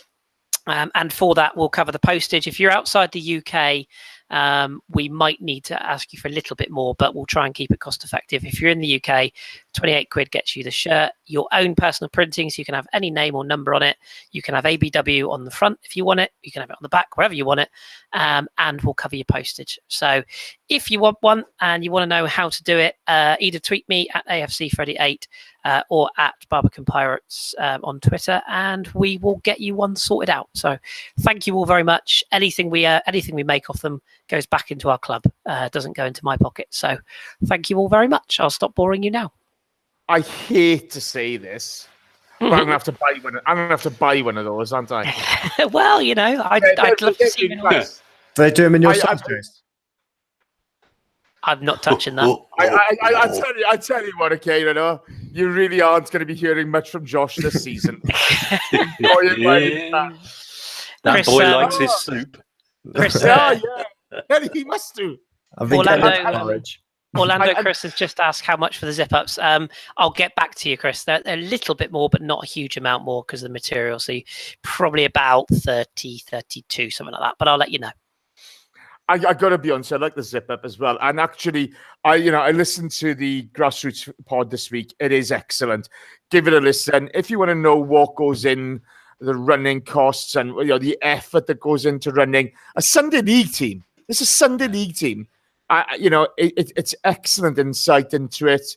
And, I'm the one who started Carpenter out. And I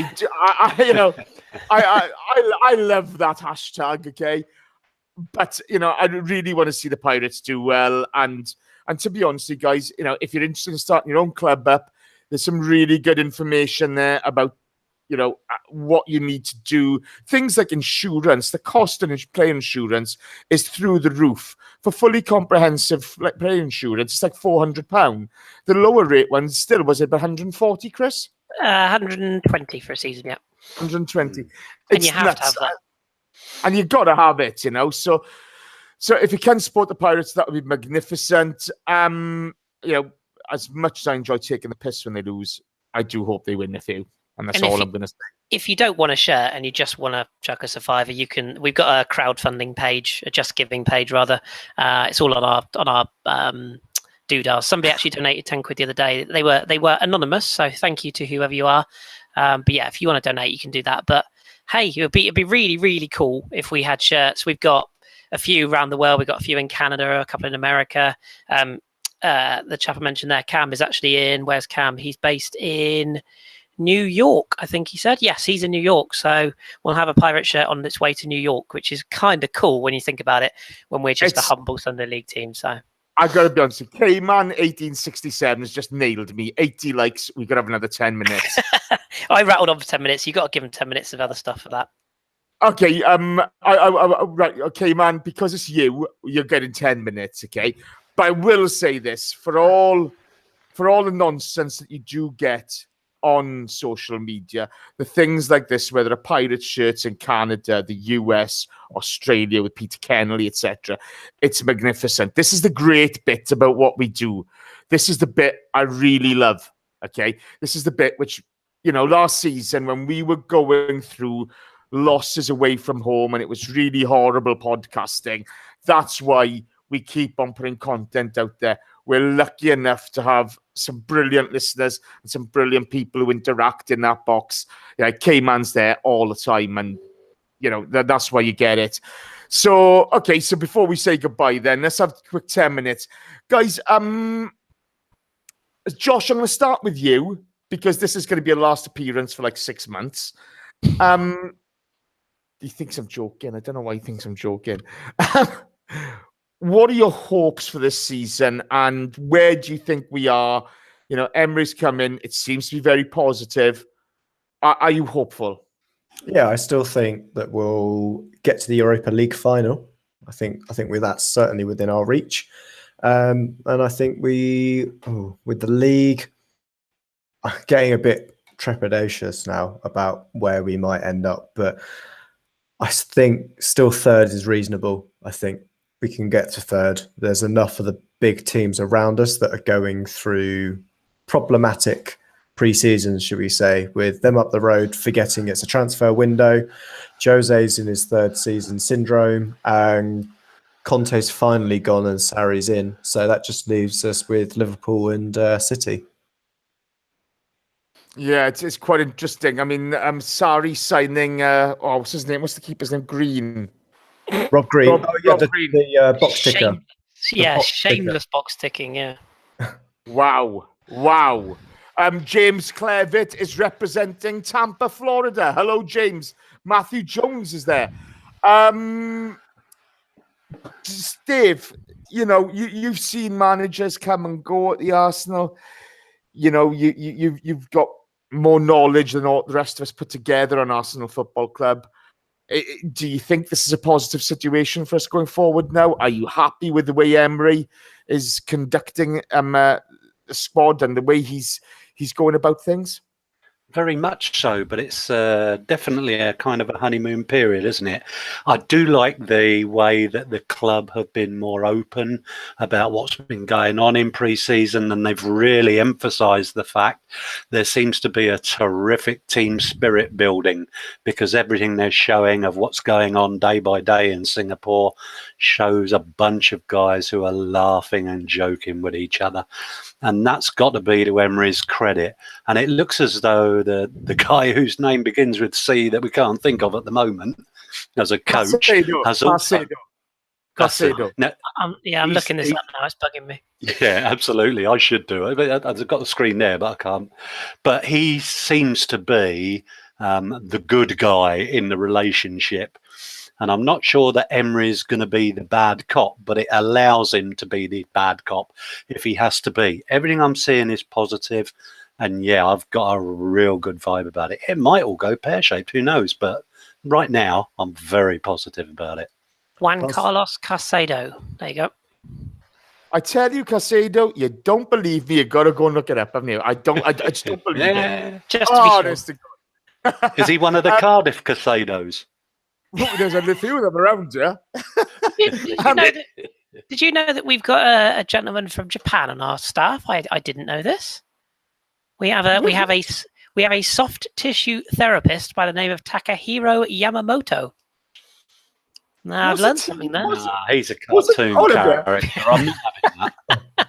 Wasn't Yamamoto the admiral at Pearl Harbor? I wasn't around. I don't think he was the admiral at Pearl Harbor, in all honesty, mate. BBW rewriting he would have been on the wrong side. I'm sure his name was Yamamoto. One of the Cardiff Yamamotos. Sorry, there's nothing meant by that. It's just I like history programs, and Yamamoto strikes a note. So I do apologise. I've offended somebody, no doubt. Chris, as Dave's saying, Caicedo seems to be playing the good guy. That leaves Emery with a bit of wiggle room to be Mr. Discipline when he needs to be, whilst, he can put an arm around them and be Mr. Discipline, because that seems to have been lacking in Arsene's latter stages at the club. Are you excited about what's happening? Because I got to be honest with you, my juices are flowing about now. I'm really looking forward to the season. Yeah, I am. I suppose weirdly, I guess when it was announced that it was Unai Emery, I sort of thought, hey, ideal, because I knew enough about his style of management at PSG to know that I'm fairly confident it will work out. I have some reservations, particularly in his time at PSG. There were certain things that I did often wonder about. How he managed the Neymar situation wasn't ideal, but obviously there's a lot goes on at a club like PSG above his head that didn't make that easy. So there are some things that I'll be interested to see how it works. It feels like a good fit. Emery and Arsenal, it feels like a good fit. It feels like the two sit well together. I am confident that it is exciting, and I know we're not going to sort of open the box marked Arsene on it, but there was that a little bit of staleness, even if you were, like I was, quite heavily in supporting Arsene to the very end. But there was always that element of, are we going to have the same old season again? We may well have the same old season again under Emery. But I think the one thing that we are going to get is different ideas, different approach, fresh approach. And it'll be really interesting to see how certain other video-based podcast people find their content this year. That will be interesting. I'll leave that there. But and the only other thing I'm really looking forward to is something I picked up on pre-season. Emre obviously is learning English. The one thing that he has got to a T, he's nailed this one. Listen to any of the training videos when Lacazette is in full flow, and all you hear is laka laka laka laka laka laka laka laka laka. He does that all the time, and I'm quite looking forward to having being at a game and hearing that, because it just makes me chuckle every time I hear it. But yeah, I in all seriousness, I think it's going to be fun, and I think we might surprise a few people. I'm not going to predict title challenges and all that. I think it will take time, but I've got a sneaky feeling we might finish a bit higher than a lot of people seem to think we will. So fingers crossed. Based on the laka laka laka business, I do hope he doesn't need to call Juan Carlos too many times. That would be awkward. or indeed bring back Carnu to the coaching staff. That would also be a bit awkward. But yes, many more play or sign somebody called Arse. That would also not work out well. But yeah, You know, what's got me is I was just going to say the only other thing is when he loses his first game, how long is it going to be until the Great British Gutter Press put a picture up of him as the Count from Sesame Street? Because we all know that's going to happen. So I think I did that at his announcement, to be fair. yeah, but that's because you're an arse, Josh. to be fair, I changed our. I changed that. You did. I got in our WhatsApp group. What he seems to have done, though, obviously, you know, Arsene was there 20 years, and after that length of time, the message gets lost. You know, it's too long. It's too long, I suppose. You know, unless you're winning consistently. But there seems to be a freshness about these training sessions. There's there's a reinvigoration. There's a real enthusiasm. The boys seem to be having fun, but he's also, you know, bringing a bit more structure into what we do. Simon mentioned that today in the group, where, you know, you could hear it on the pitch. You could see everything being transformed from the training field onto the pitch. So I got to be honest here. I think we'll do well this season. I think there's a trophy in there for us, and I think there's a very good Premier League position for us to go for. But I mean, all three of you now, have you got any concerns? Is there one thing that's maybe bugging you about going into this season? I'll start with you, Josh. I want one thing from all of you. One thing concerns me. I'd say I've got one if you want to think about it, Josh. Mine was going to be the left back position. Okay. Yeah, that slightly concerns me. I think Kolasinac will be fine, but as we say, you don't want to come to too many conclusions after one single game against an Atletico Madrid side that was missing a lot of stars. But there is a slight worry in there. We haven't seen Nacho this pre-season either, have we? He's been on holiday, hasn't he? Because he went with Spain to the World Cup. Of course, he was warming the bench there. He was, bless him. Yeah, so that's my only slight worry. Okay, Dave? For me, it's the goalkeeping position. I'm not convinced that Lino is the answer, and I hope I'm horribly wrong about that. But of the four goalkeepers we saw today, there's no doubt Oblak was the pick of the bunch by some distance. Okay, Chris. Putting aside the Ramsey thing, because that's not necessarily an Emery thing. The only word I would have is expectation. That's the biggest fear. I worry about our fan base. There's some very level-headed Arsenal fans. I'd like to think most of them are on this podcast, but there are also a lot of people who seem to think that with Arsene gone, wave the magic wand and everything will be wonderful. If we don't get off to a good start against the two clubs we're playing, first of all, by the way, I think we will, personally. But if we don't, I just really hope that the fans stay united. And the other thing that people have probably overlooked as well is, since we moved to the Emirates in when was it? 2000 and 6. God, yeah, that's gone by, isn't it? It's never truly felt like home. Take away maybe the Barcelona game, a few isolated games. It's never really felt like home because of the division amongst the manager, the playing staff, the fans, etc. Emery's got a real chance to come in and unite the group, but it's going to take time. And the last thing we need is the supporters going into the season. Confidence is fine, be positive. I'm always positive, but we have to be realistic. And if we do end up losing at home to Fulham one week, which may happen, don't turn on the team and don't turn on the manager. That's my only concern, is the expectation levels that some people might have. It will take time. I slightly disagree with it. I mean, I think, moving from Highbury to the new stadium was always massive. And the way they've done it, because people can't sit next to the people they used to, and all those issues. I think that's a bigger issue than the manager, because when we moved there, we'd just been to a Champions League final. Do you know what I mean? Times were still good then, and so there weren't the issues which later developed under Arsene's stewardship. But I think the big thing now is the new guy has to be given time. As you say, expectation is massive. I'm not happy with certain signings. I've said it on here all along. I think there's a few good ones, but we're not shopping at Waitrose. We're shopping in Iceland, so to speak. We're not signing Kerry Katona, are we? Oh fuck! I hope not. To be fair, Iceland made the World Cup. And there's Josh to bring us all back down to earth with a Give that man a slow hand clap. Very or just a slap.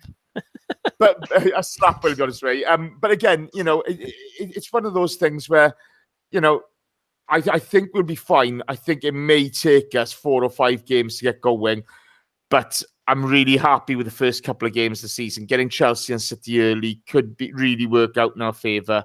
But fingers crossed, onwards and upwards. Imagine if we beat them both. It'd be awesome, wouldn't it? Oh, people go bananas, and that would be fantastic. But again, it sets the expectation bar too high then. You know what I mean? You really get that expectation bar too high. And, after Christmas, we'll have a true evaluation of where we are. Yeah. And that if there's only a couple of little things wrong, you can put those right easy. I think there's some big wins for Emery. You look at our away form last season, there's some big wins to be made.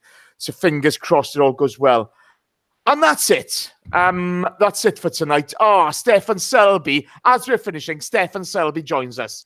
Sorry, Steph. He is the main man. Stefan. But thank you to all of you, Corey, the boys. We